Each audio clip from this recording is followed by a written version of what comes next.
Now, for more on how we should interpret the latest moves in the markets and by monetary organizations, we're joined by Yang Junsok, Associate Professor at Catholic University of Korea. Welcome to the program. Nice to be here. Well, Professor, the markets fell again 1% today after almost 5% decline last week. Foreign investors seem to take their money out of Korea more than our regional peers. Why does foreign money just flow so quickly out of Korea? Well, it's partially because it's so easy coming in. Korea has one of the largest stock markets in the world, emerging markets. We got rid of a lot of restrictions during the Asian financial crisis as well as afterwards during the 2000s. And we have a lot of companies here which are doing very well. They're globalized. They're connected to the global economy. So a lot of money comes in during the regular times, but when there's a worry about global economy, then again, because it's so easy to come in, it's also easy to go out.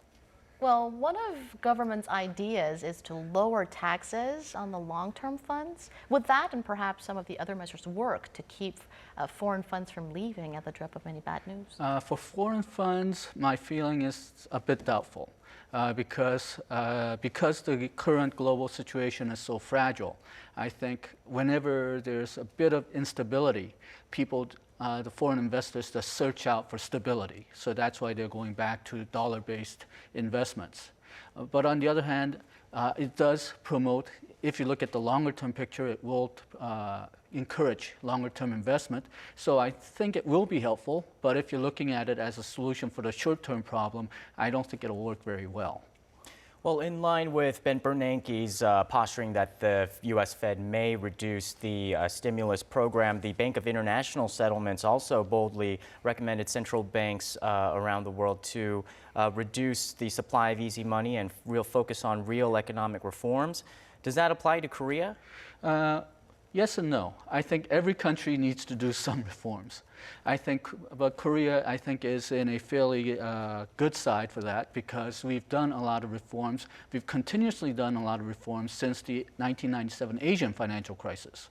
Now, having said that, I think it's very important that we do not overestimate or we do not over-worry about this problem. What Bernanke said was that if the current trend continues, and in the United States, there seems to be a recovery. Their real estate prices are going up, their consumer confidence is going up. So if this trend continues for the next 6 months, then in December, they'll start to taper off easy money, but it'll take them years to completely undo everything that they've done since the global financial crisis. Ever since the Asian financial crisis, we had a very unstable exchange rates. And that's something that I think we have to live with now. And these policies are, I think, only of a slight help in reducing those types of instabilities. I think government has very few tools that they can use to reduce the instabilities. They can control the longer-term variables, but not the short-term fluctuations. So you think this recent spate of drops in the markets is a short-term fluctuation? Or do you think after all is said and done, we are at the start of a really big downturn in the market? Given just the Bernanke's announcement, I think it's an overreaction.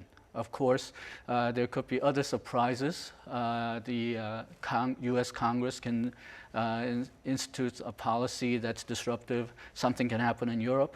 But given just Bernanke's announcement, I think it's an overreaction.